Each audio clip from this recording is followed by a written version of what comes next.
हनुमान भगवान श्री राम के महान भक्त थे। भगवान श्री राम के बाद यदि किसी का नाम स्मरण किया जाता है तो वो है हिंदुइज्म के सबसे ताकतवर और सबसे लोकप्रिय हनुमान जी। इनकी बहादुरी और शौर्य की कहानी तो हर किसी ने सुनी होगी। इनके किस्से हमने रामायण और महाभारत में भी सुने हैं। हनुमान जी के बिना रामायण पूरी नहीं हो सकती।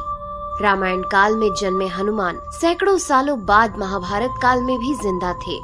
इनके अस्तित्व को हम त्रेता युग से जानते हैं। कहा जाता है कि महाभारत की लड़ाई से पहले हनुमान जी पांडवों से मिलने आए थे। पौराणिक कथाओं के अनुसार हनुमान जी को अमरता का वरदान प्राप्त था। धार्मिक ग्रंथों की बात करें तो हमें उनमें हिंदू धर्म के भगवानों के वापस स्वर्ग में जाने का वर्णन मिलता है, लेकिन शेष रहते हैं हनुमान जी, जिनके मरने या वापस स्वर्ग में जाने की बात किसी भी ग्रंथ में देखने को नहीं मिलती। इस बात को दोहराने की जरूरत नहीं है कि भगवान हनुमान अमर थे। कुछ महान लोगों ने उनके दर्शन करने की बात भी कही है, जिसमें ऋषि माधवाचार्य, तुलसीदास, स्वामी रामदास और राघवेंद्र स्वामी जैसे महापुरुष शामिल हैं। हनुमान जी को मानने वाले लोग कहते हैं कि हनुमान जी हर उस जगह पर मौजूद है जहां उनके भक्त उन्हें बुलाते हैं, उन्हें याद करते हैं, और हनुमान जी हर उस जगह आ जाते हैं जहां उन्हें सच्चे दिल से पुकारा जाता है।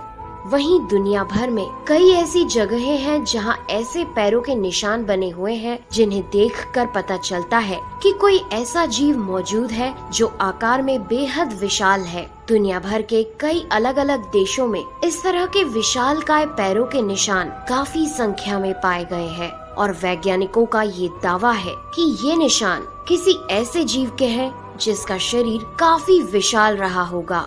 अमेरिका में कई लोगों ने काफी बार एक विशालकाय जीव को घूमते देखने की बात कही है। ऐसा माना जाता है कि अमेरिका की माया सभ्यता भी एक मंकी नामक भगवान की पूजा करती थी। इसके अलावा चीन की दंत कथा में भी एक मंकी किंग का जिक्र मिलता है, जो बहुत हद तक हमारे हनुमान जी से मिलते जुलते हैं, और ये सारे सबूत यही इशारा करते हैं कि हमारे हनुमान जी आज भी हमारी धरती पर हमारे बीच मौजूद हैं। इस बात का प्रमाण हमें श्रीलंका में रह रहे एक आदिवासी कबीले से मिलता है। कहते हैं जब भगवान राम ने अपना मानव शरीर छोड़ दिया था, तब हनुमान अयोध्या छोड़ भगवान राम की याद में श्रीलंका के जंगलों में पिदुरु पर्वत की तरफ चले गए, जहां जंगली आदिवासियों ने हनुमान जी की बहुत सेवा की। वहां से वापस लौटते वक्त उनकी भक्ति और सेवा से खुश होकर हनुमान जी ने इस कबीले के लोगों को ब्रह्म ज्ञान का बोध कराया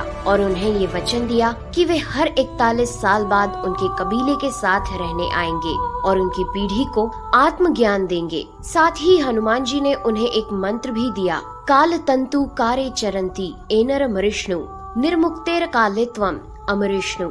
और इस मंत्र को देते हुए कहा कि जब भी तुम मेरे दर्शन करना चाहो तब ये मंत्र पढ़ना, मैं पलक झपकते ही आ जाऊंगा। पर उन कबीले वालों ने हनुमान जी से पूछा कि यदि ये मंत्र किसी और के हाथ लग गया और वो इसका गलत इस्तेमाल करने लगा तब क्या? तब हनुमान जी ने उनसे कहा कि ये मंत्र सिर्फ उस इंसान के लिए काम करेगा जिसको अपनी आत्मा का मुझसे जुड़े रहने का एहसास होगा, और जहाँ ये मंत्र पढ़ा जाएगा वहाँ से 980 किलोमीटर तक ऐसा कोई भी इंसान नहीं होना चाहिए जो मुझ में सच्चा विश्वास ना रखता हो। खैर, मजेदार बात ये है कि ये जंगली आदिवासी समुदाय आज भी मौजूद है और श्रीलंका के जंगलों में बाहरी समाज से एकदम दूर है। इनका रहन सहन और पहनावा और भाषा भी प्रचलित भाषा से एकदम अलग है। सेतु संगठन के अनुसार इस कबीलाई या आदिवासी समूह को मातंग लोगों का समाज कहा जाता है। इस समुदाय पर लोगों का ध्यान तब गया जब सेतु नामक एक आध्यात्मिक संगठन ने इस आदिवासी समुदाय की कुछ अजीब गतिविधियों को नोटिस किया। इस संगठन ने उनको और अच्छी तरह से जानने के लिए जंगली जीवन शैली अपनाई और इनसे संपर्क साधना शुरू किया। संपर्क साधने के बाद उन समूह से उन्हें जो जानकारी मिली उसे वे जानकर हैरान रह गए। दरअसल ये अजीब गतिविधियां एक पूजा का हिस्सा थी जो हर 41 साल में हनुमान जी के आने पर की जाती थी, और ये लोग इस इस अजीब एक्टिविटी को इसलिए करते थे क्योंकि हनुमान जी उस समय उनके साथ थे। सिर्फ कबीले वाले उनको देख सकते थे। सेतु अनुसार इन आदिवासियों के मुखिया बाबा मातंग ने हनुमान जी के द्वारा उस प्रवास के दौरान किए गए हर कार्य और उनके द्वारा बोले गए प्रत्येक शब्द का एक एक मिनट का विवरण अपनी एक पुस्तिका हनु पुस्तिका में नोट किया है।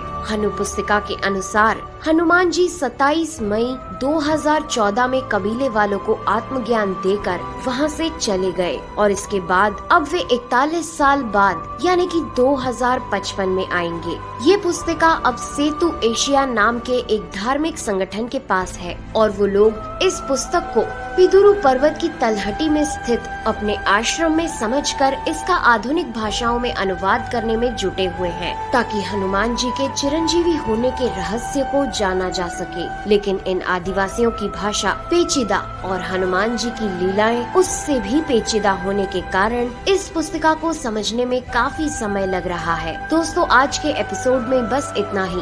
वीडियो पसंद आया हो तो लाइक करें, शेयर करें और कमेंट करके इस वीडियो पर अपनी राय हमें जरूर दें। मैं हूं आपकी दोस्त नेहा आगरकर। फिर मिलेंगे एक नए एपिसोड में। अब दीजिए इजाजत। नमस्कार।